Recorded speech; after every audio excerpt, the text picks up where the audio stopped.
completely free Kips and Valentines for the kids, courtesy of G. Johnson and his wife, Mrs. Johnson. Our next speaker, Tony Whitehead, smells faintly of Kaiser. He built a gangle out of old lumber and corrugated iron on the island of Formosa. And he's going to tell us all about it. Thank you. Thank you very much. My talk is not going to be very much like the last one.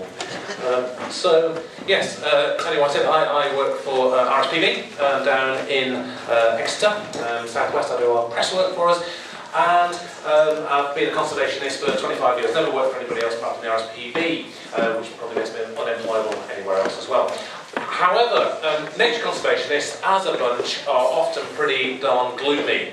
We're always predicting the end of the world, apocalypse, and the death of everything, and the extinction of life on Earth. For some creatures, of course, that's true, and we're losing abundance, and we are losing some diversity, of course, across the world, which is the bulk of the work we do to try and stop this, try and reverse it. However, I'm not going to be talking about that today, for once. Today, I'm actually going to be talking about those creatures that are actually doing okay. Birds that are increasing in number, birds that are increasing in range, and also having a look at some of the unusual visitors to our shores that might start as breeding birds, and also some of the ones that might inhabit the UK in the future. But I'm going to start with a photograph from yesterday. Which is these three lovely birds. These are juvenile bee-eaters. These are birds you would commonly encounter in Africa. If you're lucky enough to go to the Mediterranean, to the Camargue, you might see them there as well. But this was taken yesterday in the Isle of Wight. And it's just one of those examples of birds that can breed in the UK. Now, bee-eaters have tried to breed before. They tried to breed in Durham back in the early 2000s, but failed. They also bred in Herefordshire a couple of years ago, but unfortunately those ones didn't survive because fox dug away the burrow. These are burrow nesting birds, and the fox got into the burrow. So this is the first successful bee-eater in the UK. And it's an absolute delight to see these birds here. It's on the Isle of Wight, and it's one of those birds that could possibly join our avifauna in this country as well. So these three youngsters from yesterday could be the start of colonisation by bee-eaters. It is one of those that's been predicted for quite a few years.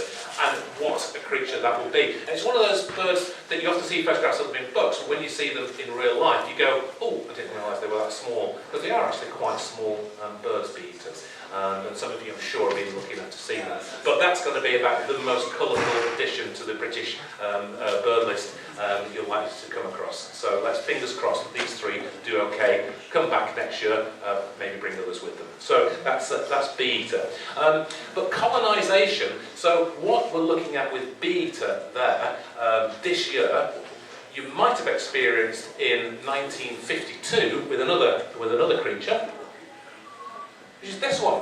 This is the collared dove. This is a hugely common bird now, but didn't breed in the UK prior to 1954 at all. And it's a bird that used to be, if you go back hundreds and hundreds of years, used to be restricted to India.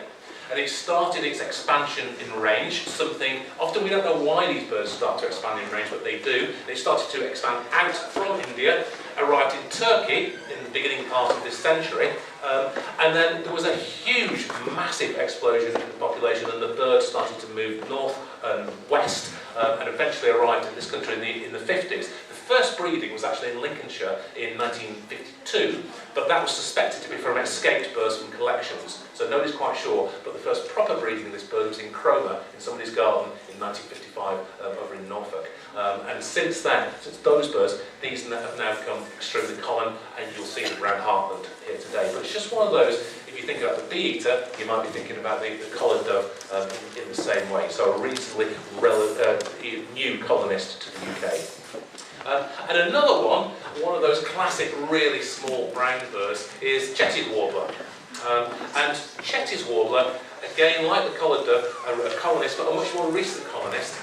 These were rare, they weren't on the British list properly before the 1960s, but then started to breed very, very small numbers between 1972 and 1975 on the south coast. One of the first places they came to was Radical Lake in Dorset, but their numbers from between 72 and 75, again, like the Collard, have absolutely exploded across the south coast, and now not an uncommon bird in southern Britain. It's a wetland bird. It's a warbler, but it's one of the very, very few warblers that actually is resident in the UK throughout the year.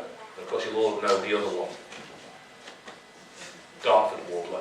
That's the other one that's commonly resident. And of course, we get blackcaps in the UK in winter, but they are from Germany, so they're not technically residents. So Jesse's warbler, Dartford warbler, the only two resident warblers. And absolutely, you can always, on wetlands, you can always see these, or rather you can hear them because they've got such an explosive song, really, really loud song. So that's Jesse's warbler. So Jesse's warbler and collared dove, but another one that, again, you'll encounter really commonly is grey wagtail. Now, grey wagtails actually, again, up until the beginning of the century, were almost entirely confined to uplands in the north of the UK. And it's only since the beginning of the century they've started to colonise a little bit more widely, moved down from the mountains. And of course, you see these everywhere nowadays. These are the birds that you see along the rivers. They're called grey wagtails because they grow in the back, but the first thing you see on wagtails is, of course, the lemon yellow underneath them. And constantly, of course, wagging their tail. And nobody's quite sure why wagtails wag their tail. One of the reasons given is it's to create shadow patterns on the ground which scare little insects up in front of them so they can grab them, because these birds are insectivorous, like pied wagtails and like yellow wagtails. But grey wagtails are a bird that's become much more common over the last 50 to 100 years and moved down from the mountains.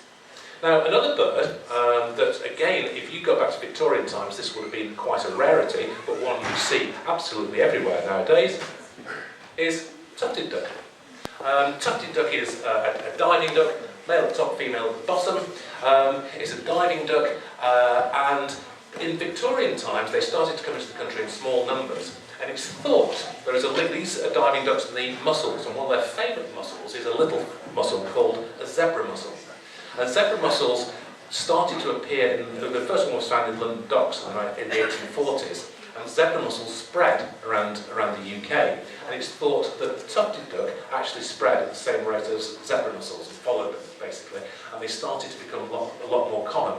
And the other thing that helped the tufted duck was gravel pits. As we were taking more and more material out of the ground, these pits were filling with water, and these are freshwater diving ducks. And so that also encouraged these birds as well. So tufted duck, another bird that's become a lot more common. And in the time I've been birding as well, another bird that's become common is this wonderful little bird, this juvenile, a hobby. I don't know how many of you have seen hobbies, but these are tiny falcons.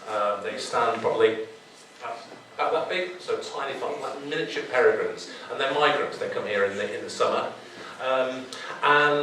These birds, when I started birding in the late 70s, early 80s, this was a real scarcity. You had to travel to see these, and people were very secretive about where they were nesting. But again, another bird, like many birds of prey, that's increasing. I should tell you the fascinating fact about this one is called Falco Subutio. And the person that designed Subutio, the football game, was indeed a bird watcher, and so he had his hobby, which was Subutio, so he called it Subutio. There you go, never knew that. So that's the hobby, and again, in Devon it's not such a common bird. You don't really see them in Cornwall, but if you go up to Somerset, plenty of them on the wetlands in Somerset. And like I say, a little miniature peregrine. And like many birds of prey, most of the birds of prey in the UK are actually increasing in number. There's just one or two that, as you probably know through reading the paper, we have huge problems with, such as hen harrier. But most of them are doing okay. Now, my favourite group of birds, fortunately again, is a group of birds that's doing okay in the UK, and that's herons. Because generally wetlands are doing okay in this country. There is more and more wetlands being created, and that's the same across Europe as well. And this bird is little egret. And little egrets, started to spread out from the Mediterranean at the beginning of the 19th century, and then moved northwards. Probably helped a little bit by climate change, sorry to say that, but also helped by the provision of nature reserves. Arrived on the Brittany coast in the 1980s, and then made a hop across the channel in the early 1990s. Prior to the 1990s, this was again a rare bird in the UK that birders like myself will go and travel to see. But they started, and I remember when I first moved down here, that these birds you start to see them around the River Tean estuary in Devon. There's a big roost down there. You used to get quite a few, about 50 to 100 birds. It was a real novelty. But then they bred, and they bred on Brownsea in 1906. And since then, you've started to see these birds absolutely everywhere, moving around. And it's a beautiful addition, like the bee-eater, to the British list as well. And one thing with the egrets, if you look at many things about egrets, one of the things about egrets, of course, is their history with the RSPB. Because the RSPB started as an animal rights movement in Victorian times, where we opposed the importation of plumes to the country for ladies' hats. And one of the plumes that was commonly collected were the aigrettes on the back of the egrets here, which were these lovely feathers, which if you see them in breeding plumage, have these lovely fine feathering on their backs. And it was those feathers that were collected to decorate ladies' hats. And they were actually imported often from places like the Everglades. And to give you an idea of the number that were imported, they were counted in tons. Now you imagine that's feathers, that's an awful lot of dead birds. And the RSPB started by a group of women in Disbury, in Manchester, in the late Victorian times, who were opposed to this trade. And it was incredibly successful as well, because within the space of about 20 years, the plumage trade had almost completely stopped it being outlawed by this initial group of women in the Society for the Protection of Birds. And it was incredibly successful, and that's where the RSPB started in opposing the plumage trade in these birds. So that's egrets. Oh, also, if you look at egrets, little egrets, yellow feet as well. Yellow feet for scaring things underwater before they eat them. That's what it said. Now, that's the little egret. My other absolute favourite is this wonderful bird. This is the bittern. Why is it wonderful? It's wonderful. Well, I think it's wonderful because it has. Yeah, go on. Because it makes a big booming sound. So I'm a sound recorder. There's lots of sound recording. I've recorded these birds in Somerset. And they make a sound that's like blowing across a bottle top, but it's a huge bottle top, and it's very, very loud, and it carries it like a deep and it travels as well, because it's very low frequency, it travels, and you can hear these birds from quite a long way away. Now, bittern used to be very rare. They were on the verge of extinction, with only 6 pairs left in the UK. But since we've again started to recreate wetlands, especially in places like Somerset and the Hartland marshes just outside Glastonbury, these birds have made a comeback, and bitterns now are numbering, certainly this year in the Hartland marshes we had 35 booming males, which again is almost the same as the East Anglian population, which is quite a decent population. So it's a bird that's doing well.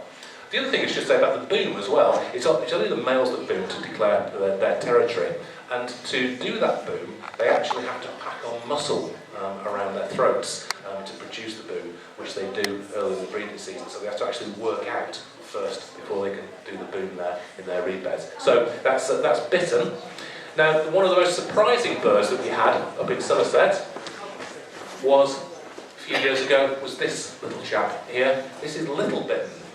And little bittern, they are diminutive. They are sort of proper bitterns about that size, little bitterns about that size. Tiny little members of the heron family. Bred, again, like the egret, spreading through France, but we didn't really think they breed in the UK until they turned up in 2009, and we heard they bark, basically. There was this little barking call. We heard the barking in the reed beds up in the Hartland marshes in Somerset. And it was this bird, the little bittern, and it was the first time that one bred in the Yorkshire in the early 1980s. They suspected they bred in Victorian times in very, very small numbers, but the first actual proper breeding 2009 in Somerset, and again they bred subsequent years since then. So that's the little bittern, but you're not going to see them. They are incredibly secretive. I remember standing there. I stood there for 4 hours watching for these, and just got a glimpse of the bird coming up out of the reeds, very low, the reeds, and then back down again. So they're really secretive. The best chance you've got is actually hearing them in May when they're back in the reeds. You hear this little barking sound. So that's a little bit. And just a couple more herons because they're my favourites. This beautiful bird here is cattle egret. And cattle egret globally have expanded in numbers. And fascinatingly, they made a jump, which is unusual, from Africa to South America as well, back in the 1930s. And you can now see them quite commonly in Florida as they moved up through South America into North America. But in Europe, exactly the same, spreading north. And these first bred in Somerset in 2009. In fact, Somerset is fast becoming the heron capital of the country, just for the sheer numbers of herons that are breeding on those wetlands. Again, it'd be lovely to think you'll get this bird breeding commonly from any time soon. Of course, cattle egret is the one that's well known, as its name suggests, for following cattle. They follow cattle around, pecking insects from dung from the animals themselves. So that's cattle egret. And the last one of the heron family that is going to hopefully do well is night heron. And this is quite exciting because we have had these birds again in the Everland Marshes in Somerset this year, exhibiting behaviour that suggests breeding, so carrying sticks around. So we don't know whether they've bred yet, but it's one we really think is going to breed very, very soon. And that again will be incredible. It is a remarkable bird. There is a free-flying population around Edinburgh Zoo, but obviously those are ex-captive birds, but the ones we're getting in Somerset at the moment are proper wild ones. So that's night heron. So again, as a group of birds that are doing okay. And another bird that's done really well, and one we all know if we live in Devon or anywhere on the south coast, is herring gull. Now, herring gull, as the work I do, I seem to spend a lot of time talking about gulls, especially this time of year. Herring gulls, again, used to be quite unusual as a common bird prior to 1940. So they never nested on buildings, for instance, prior to 1940. And their fortunes, so it's a bird that has increased in number, and it's thought their fortunes are linked to the fortunes of the fishing industry, because they fish discards. And their population has probably increased through Victorian times because they were feeding on discards and do quite well out of that. A very, very high population. But they weren't in towns, because in towns, before 1940, there was no organic waste around, there was no food waste. Why? Because we used to eat food rather than throw it away. These birds, and also waste was burnt on fires. It didn't go to these big landfill sites. Big landfill sites, everything that came in after the war. So up until 1940, never used to nest on roofs. Started to nest on roofs in 1940, and has continued to increase and increase. In the 1970s, they're also joined by lesser blackback gulls, which are the ones, as their name suggests, that have the darker backs. And they continue to do well. And in towns, these birds have a much higher productivity. So they're producing a lot more youngsters than their country companions. So what we're seeing is a huge increase of gulls, herring gulls and lesser blacks in towns, and a decrease away from towns. Which could well be a problem. In fact, herring gulls is a red-listed species because of the overall declines. But we're not thinking that the increase in towns are actually offsetting those declines. But the urban population is absolutely fascinating. They will eat virtually anything, as I'm sure we all know, and they are getting, as we know, more aggressive. And they will certainly take pasties and sandwiches, but that's not everywhere, that's a learned behaviour. In St Ives, which was one of the first places this was seen, they will be aggressive, they'll come and take stuff off you, but not everywhere. So they're learning as it's spreading throughout the population. So it's a bird that does often come into conflict with people. But if you think this one is going to be a problem, this year I heard that you've got greater blackback gulls nesting in Cornwall for the first time. Great blackback gulls are probably about twice the size of a herring gull, and they are absolute monsters. The greater blackback gulls have no problem eating other seabirds. For instance, they'll eat puffins if they can get hold of them. And they are, you wouldn't want to go near one. And so they've started to breed in Cornwall now as well, so join us. So that's herring gull there. Another one that started to breed much more commonly, often, as you can imagine, mistaken for a black-headed gull, is the Mediterranean gull. And this is a bird that on the south coast is increasing in number. They started to breed in Poole Harbour, and now is going up and up and up in number. But they are difficult to tell apart from black-headed gulls. Which actually at one point gave us a problem in Poole Harbour, because in Poole Harbour in spring there was a restaurant in London. Some of them had a very ancient right about collecting gulls' eggs in Poole Harbour to actually take back to these fancy restaurants and cook. I don't know what gulls' eggs taste like, but they were going down to Poole Harbour to collect the gulls' eggs and weren't telling apart the black-headed gulls, which are quite common, and the Mediterranean gulls. So in the 90s we had a few issues with that. But this is a bird again, a gull that's getting more common in number. And moving away from gulls, this is one that again, very exciting bird. This is the red-backed shrike. Now, I remember seeing the last red-backed shrikes in England in the late 1980s over in Norfolk in Thetford. And that population had dwindled and dwindled, so there's probably climatic influence. Then they were hit by egg collectors because for some reason red-backed shrikes' eggs are very collectible and very attractive to egg collectors and always have been. I'm never sure why that is. So the population declined, they became even more collectible, and the population dwindled till you had basically one pair left in Thetford in Norfolk. And that was it's really poignant to see that last pair in Norfolk. And then they disappeared. There were rumours of them breeding up in Scotland, which they probably did occasionally from the late 1980s. But then, somewhat miraculously, a few years ago, they turned up again on Dartmoor. And bred on the edge of Dartmoor in 2009, and bred successfully in 2009 on the edge of Dartmoor. And they've had their ups and downs, so second year they did okay, third year no youngsters. Fortunately this year they didn't turn up. But that's not to say, they're right on the very edge of their range here, that's not to say they couldn't come back, and they were once a common bird in Devon. If you go back to the 1920s, they were all around places like Torquay. There's a famous painting of one around Torquay.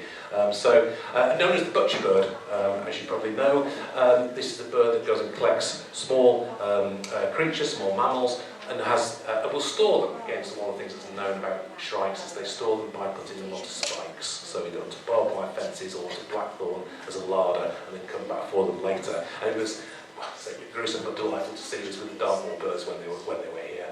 They were doing this. So that's red-backed shrike. The other one that could breed in the UK, well, the two that could breed in the UK, is great grey shrike from the north and woodchat shrike, which is a sort of Mediterranean species. So who knows over the next 10 years. So those are all creatures that have come of their own accord, basically. Just quickly skip through some of those that have come, that have been deliberately brought here. And this one here is one that was brought in Victorian times. It's little owl, of course. And this was first brought by a chap, Thomas Brereton, in Wakefield in the 1840s.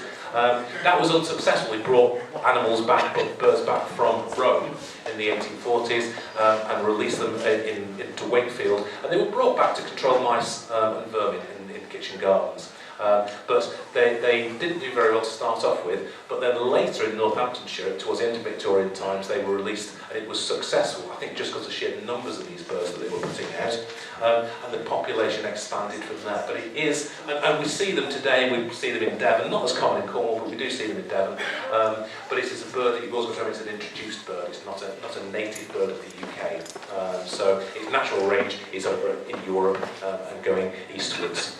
So that's the little owl. Now, one of the more exotic recent members of another bird that's been brought into the UK is, of course, the ring-necked or rose-necked parakeet.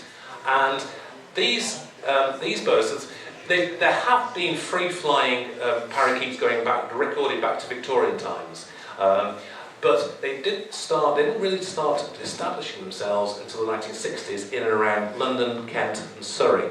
And there are all sorts of, obviously they're all escapes, and there's all sorts of wonderful stories about how they got to be in the wild.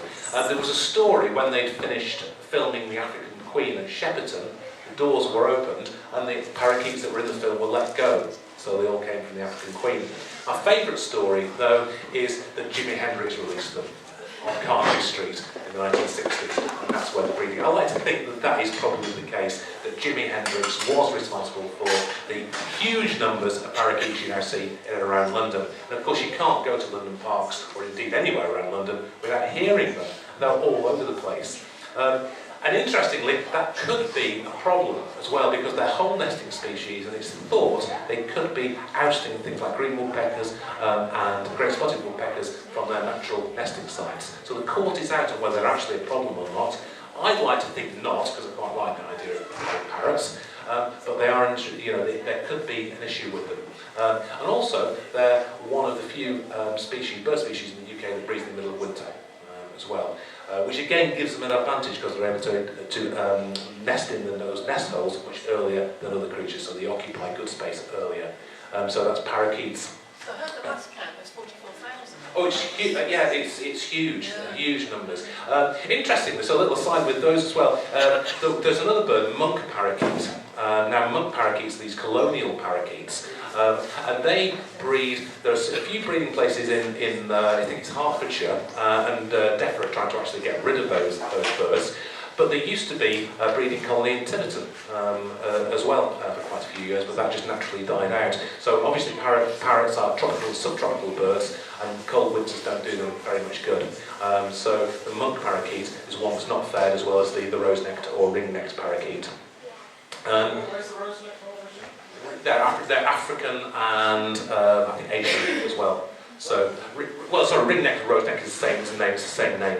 So they're both the same bird. They're actually technical rose-necked parakeet. Well, it could be that since they arrived in the 60s, we would have one. They started to become more common in the late 1960s. We had one tough winter, which was 82, perhaps somewhere around the early 2000s. I think the mildness overall has suited these birds.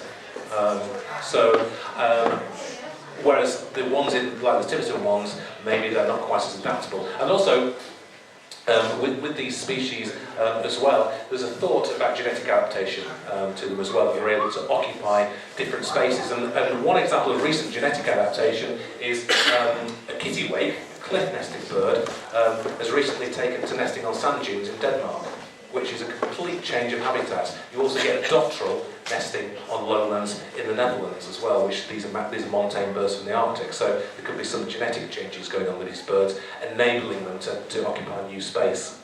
Because I've got a parrot as well, I've got kidney pods, quite thin, and his body's adapted, and he's literally like a penguin. Oh, right. He's got great wings, yeah. layers of... Yeah. So, and they're very long lived, as we all know, with parrots. So the parrots can live 60 years. So again, with the population, you've got to establish a population, it helps to be long lived. Gulls, for instance, are the same. Herring gulls can live for 30 years. That's why thoughts of controlling herring gulls are just nonsense, because they're such long lived birds. So another bird, and one that is quite controversial, is eagle owl. So you see eagle owl, with eagle owls as escapes. They do escape with remarkable regularity. There's been a count done of all the registered eagle owls. 28% of those over the last 30 years have been recorded as escaping at one point or another. So some of those will just go into the wild and return. Some of those will go into the wild and not return. And it's from there that you start to get the breeding birds, and there have been records of eagle owl breeding across the UK. Currently they breed up in Bowland in very, very small numbers. Why is that necessarily a problem? Well, one of the issues is that normal prey of these creatures is rabbits. That's what they eat most of. They can even eat, they're not tiny birds, these are quite big birds. They can even eat small deer, they can eat small roe deer, they can take small roe deer.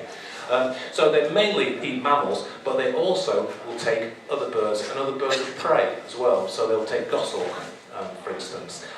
They've unfortunately also been known to take hen harrier on the northern moors. And if you think how rare hen harrier are, that's a problem for what is an introduced species. So there's lots of discussion over whether these birds should be taken back into captivity or not from the wild, or be left to be breed in the wild. So there's a lot of controversy over whether you do that or not. And another bird of prey that's just as an interesting one, as an aside here, this is one of those but I would like to think this is almost a cryptid creature. This is Harris hawk. And I put this in because this is one of the surprises I had recently. Harris hawks, like eagle owls, also escape, but you don't have Harris hawks commonly breeding in the wild, apart from Victoria Park in Plymouth, where a Harris hawk escaped in 2006, wasn't recaptured, and took up residence in Victoria Park. If you know Plymouth, it's right in the middle of Plymouth. It's not too far from the station. It's a tiny little urban park surrounded by houses. This Harris hawk, which became known as Shadow, I don't know why, was much taken. The locals took to it, so they started to feed the bird, get little chicks to feed to it and everything. So this was a Harris hawk in Plymouth that was doing okay. Then came the surprise, is when it settled down with a buzzard and nested with a buzzard in the park in Victoria Park. And it is remarkable. I've been to see it, and it's there at the top of a great big fir tree in Victoria Park in Plymouth. It's Harris hawk, quite happy with this buzzard. And since 2010, they've had youngsters as well. And then there was what you call a buzzard and Harris hawk cross. We call it buzzhawk, but that's not what they called it. They actually called it a hazard. And they called it a hazard because these were certainly hazardous to many of the residents of that park, especially squirrels. It is told that in 2005 squirrels were quite obvious in this park. Last year you're lucky to see one. They certainly keep their heads down because these will hunt for squirrels and will often hunt in packs for squirrels as well. They've also been, there's a famous photograph last year in the Western Morning News of these eating rats on Westwood Hoe as well. So the council actually quite likes these. The locals quite like them because they don't like the squirrels, plus they like the idea of having these birds around. And you've got youngsters. But of course the question then is, with the youngsters, are they then going to start breeding as well? And are we going to start seeing this mishmash of buzzard Harris hawk crosses in the Plymouth and Devon area? The chances are probably not, because the chances are that those youngsters will be infertile. But there is a slight possibility they're not. But we'll only know probably sometime this year or next year, because it's 4 years until they come to breeding maturity. So who knows what's going to happen to the Plymouth Harris hawk, or the Plymouth hazards, as they're called. Yeah?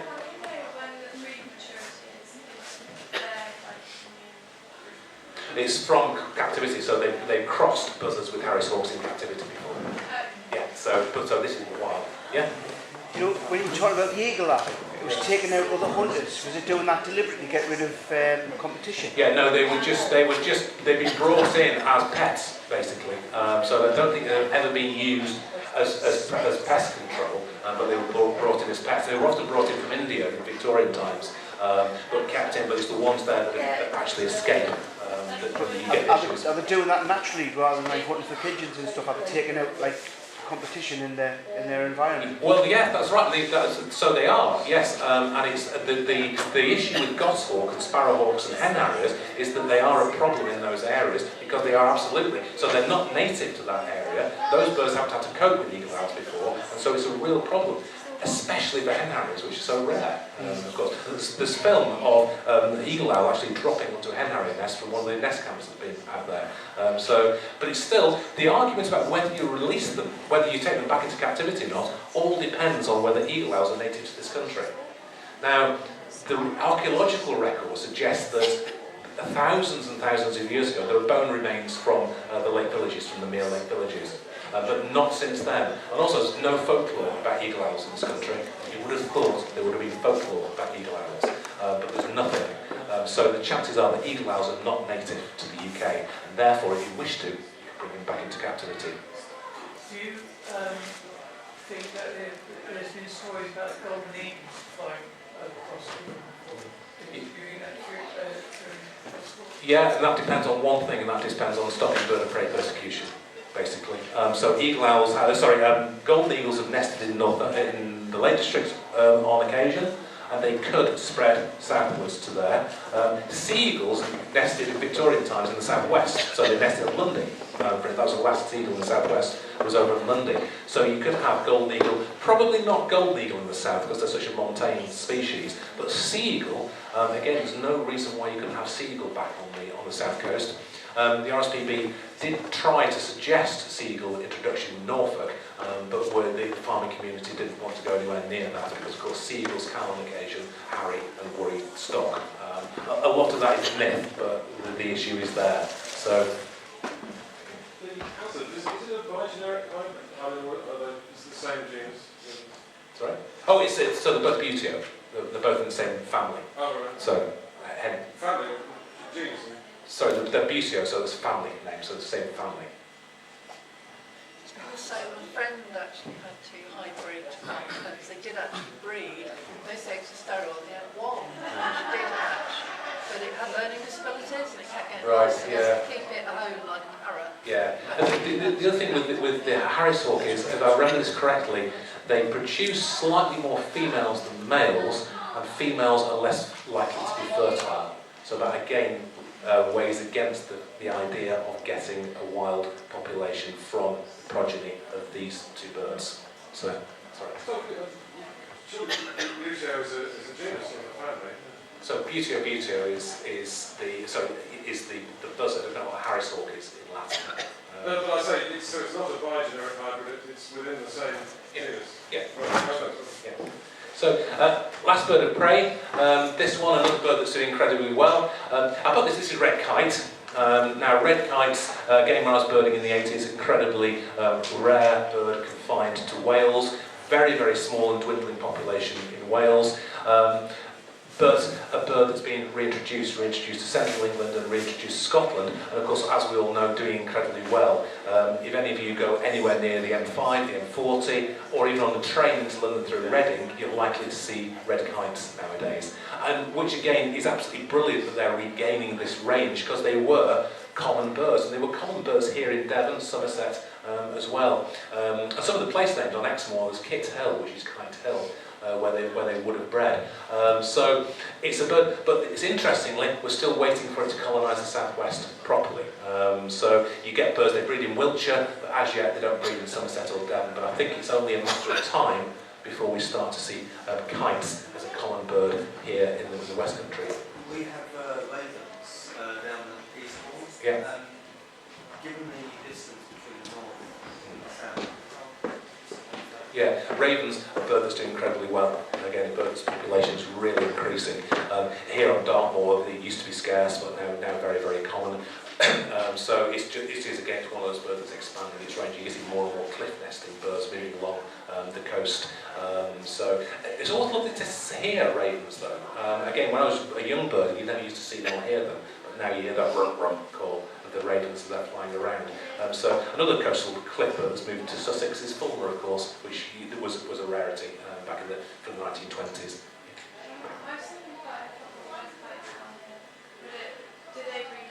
No, not at all yet. No, you get them in. Yeah, exactly. So you get them in winter, and you get them especially in spring as well. I've seen small groups of kites in spring on the south coast, and they're obviously prospecting and looking around. And it'll only be a matter of time. And if I had to put my bet on, I'd put Exmoor first, because Exmoor looks like the sort of place that kites should breed.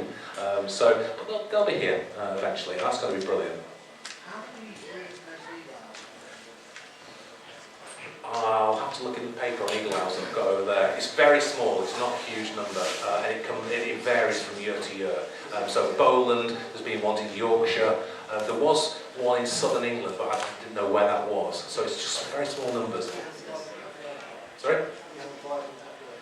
Is the population viable? So yes, well, it is viable. In fact, they've had youngsters. But they haven't established themselves in terms of have their youngsters then gone on to breed, and are they expanding from that area? So they're still on the bit like the shrikes, they're right on the edge. But if they do get a foothold, that's when you start to get into those debates about whether they're supposed to be here or not. And if they're competing, what you say, the birds that should be here, like goshawk, that is in their natural range. So it all, interestingly, depends on whether they are within their natural range.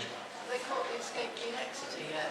He was trying to find it. So there's been various escapes, so I don't know whether that one's been recalled. There was one at Westwood Home for a few years as well, eagle owl.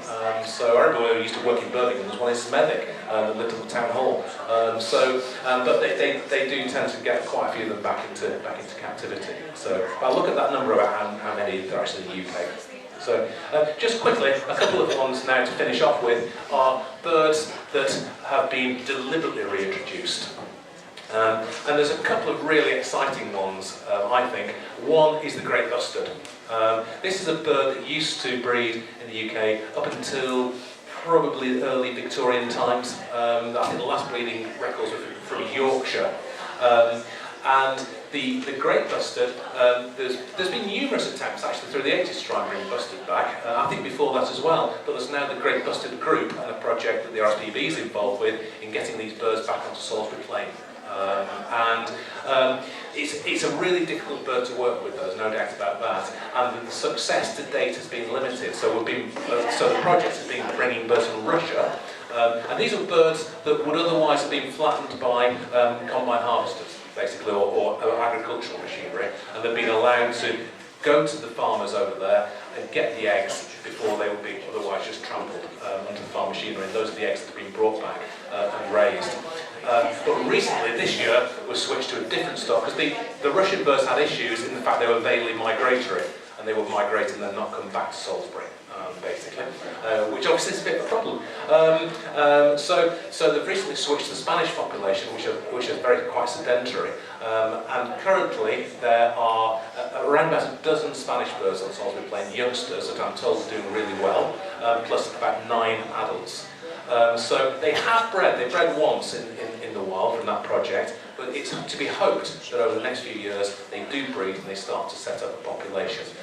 Because again, having birds like great busters, which stand about that high, it will be just a lovely addition to the British list. Again, a bird that's well within its natural range here, as well, it used to be here. And lastly, one of my absolute favourites, cranes. And I put these in. They returned naturally to the east of the country a few years ago, and there's a small breeding population in a place like Lakenheath. But the RSPB and Wildfowl and Wetlands Trust brought them back to Somerset from 2009, and we go over to Germany, to some of the wetlands over near Brandenburg, collect the eggs over there, bring the eggs back to Slimbridge, raise the chicks in captivity, and then let the youngsters go out in a secret location in Somerset to a pen first, and then we open the pen gates in probably 2 or 3 weeks' time, and those birds are go wild from that point. It was the last import of cranes this year, so we now have a population of 96 cranes in Somerset. And this fella was one of the last ones. I took this photograph last week in the pen with them in Somerset. And it's just one of those birds. It's such an iconic species to have back on English wetlands. And they stand about that tall, but it's not really it is what they look like, because they look beautiful, but also they sound amazing as well. They have a deep honking sound that sounds like a distant flock of geese. And you're starting to hear that quite commonly if you go to Boroughbridge or Allenmore or anywhere sort of between on Somerset levels of moors, going up towards Glastonbury. You have a good chance now of hearing these birds and seeing the flock. And seeing the flock, again, we saw the flock last week, not the captive ones, the wild ones, about 70 birds. Seeing a flock of 70 cranes in the wild in Somerset is just fantastic, because it says something about the quality of that habitat, and also about some of the ambitions that conservationists in this country have to put birds back. Cranes used to breed here 400 years ago. They used to breed in Somerset. They disappeared through predation, through hunting.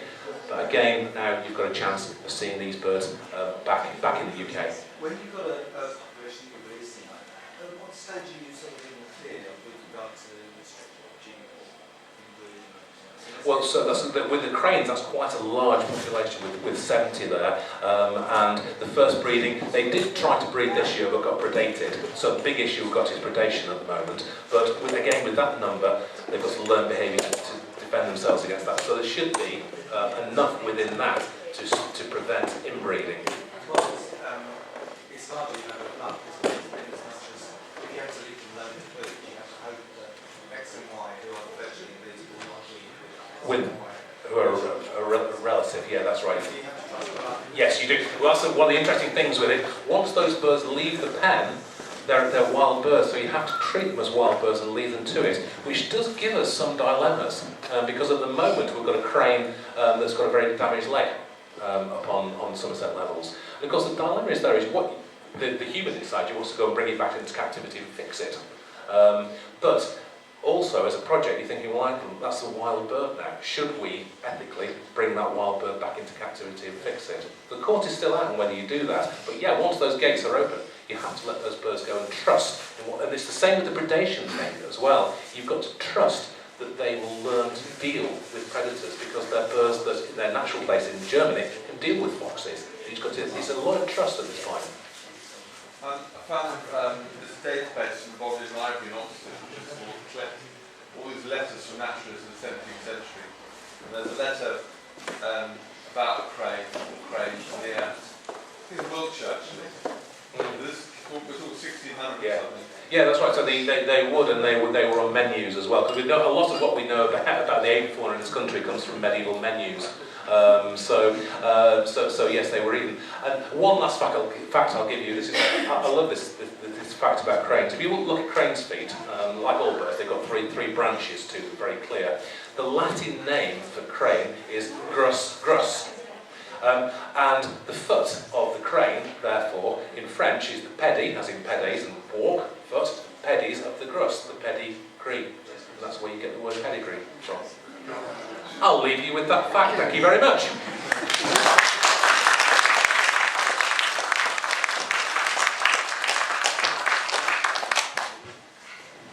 My dear boy, thank you for coming. It is lovely to see you again. And I do apologise for staring blankly at you this morning as you were coming in, because I actually thought you were something completely different. And I then realised you weren't something completely different. I was talking rubbish. David's got some news for you about lunch, which is apparently ridiculously good. And only 3 times a day. Lunch is now. Go and grab lunch. It's amazing. I just had it. Definitely go and get lunch. And it's kind of going through and through and through up until 6. Is that right? 6 till 7:30 is proper dinner for this evening.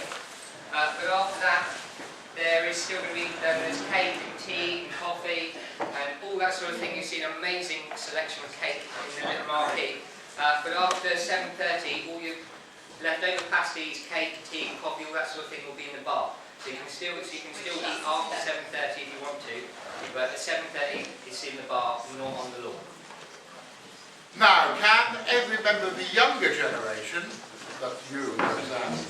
Oh yeah, I'll do that in a second. We have younger generation, Jojo, Rosie, and everybody else. Lars is going to do his magic and go to see what wild animals in fact has found.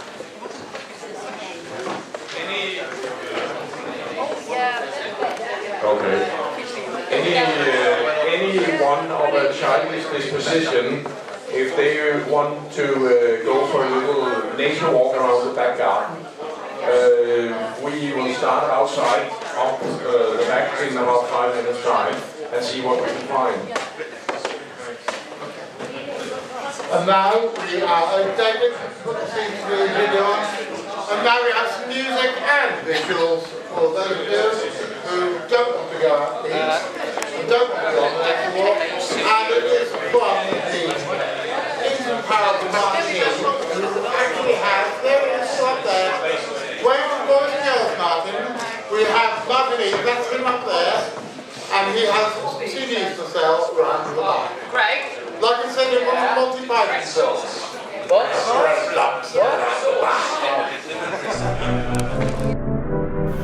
Strangely strange, but oddly